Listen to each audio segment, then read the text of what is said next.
Bon là on se retrouve du coup avec un équipage particulier, on part toujours du temps scratch des 2 roues motrices qui impressionne effectivement tout le monde et puis qui attire l'attention pendant 2 jours.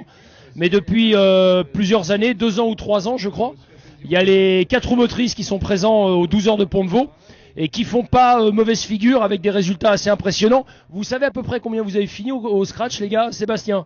Au scratch je ne sais pas, mais hier après la deuxième manche on était 44 ou 49e je pense au scratch.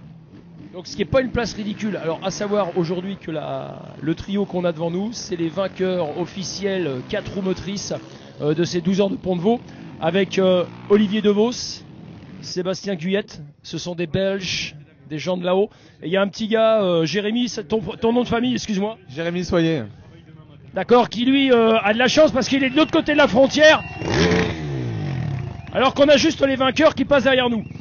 Votre machine, c'est quoi? C'est un Can-Am, ça on l'a compris. Qu'est-ce que c'est comme machine et quelle est sa particularité? C'est un Outlander 1000, 4 roues motrices, donc une grosse puissance. On est sur 85 chevaux à peu près. Qu'on a un peu rabaissé, qu'on a un peu mieux suspendu, et puis ça marche bien. Est-ce que vous avez eu des soucis sur cette course? Ça a été assez difficile, notamment avec la deuxième partie de la première manche et puis la manche de nuit où c'était assez boueux, assez glissant. Est-ce que ça a été favorable pour les 4 roues motrices, ce terrain, ou pas? Je pense que la deuxième manche, elle a été top. On a remonté beaucoup de monde, on a presque ravancé dans le top 25. Donc non, c'était super. Souci pas plus que ça, un fusible dans la manche de nuit, et puis bon là un petit bruit sur la fin de course. Mais ça termine. Mais c'est la fin de course, on s'en passe. C'est la fin de course. Ouais. Nickel. Est-ce que vous avez des objectifs? Vous roulez régulièrement tous les 3 ou pas? Ou c'est un hasard? Bon, tous les 2 je sais. Sébastien je sais pas. Tiens Olivier, dis-moi un petit mot là-dessus. Est-ce que vous allez vous retrouver sur d'autres épreuves d'endurance? Tout à fait. Je crois que l'équipe est bien formée, elle est bien née. Et pourquoi pas l'année prochaine sur certaines épreuves. Nous on est reparti sans doute sur les enduros et sur les bajas. Et s'il y a encore un 12 heures et que Can-Am veut bien nous aider un petit peu, ça sera avec plaisir qu'on remettra le couvert.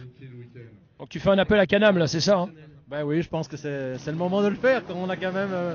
On les a fait monter sur la plus haute marche du podium en 4x4, donc c'est une belle récompense aussi du produit. Ouais, ce serait sympa. Sébastien, tu retournes sur des rallyes ou pas pour t'amuser? Fin d'année j'aimerais bien, j'hésite entre le Merzouga ou le Mamit qu'on a fait ensemble. Le Mamit était vraiment terrible et je me laisserais bien tenter encore par ça, mais en SSV. Hein. Je le retiens, t'as intérêt à venir ce coup-ci. Hein.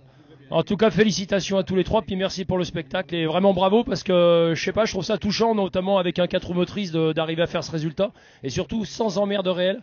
Donc ça prouve quand même que vous avez bien bossé puis que vous avez bien géré votre course. Félicitations, merci. Merci.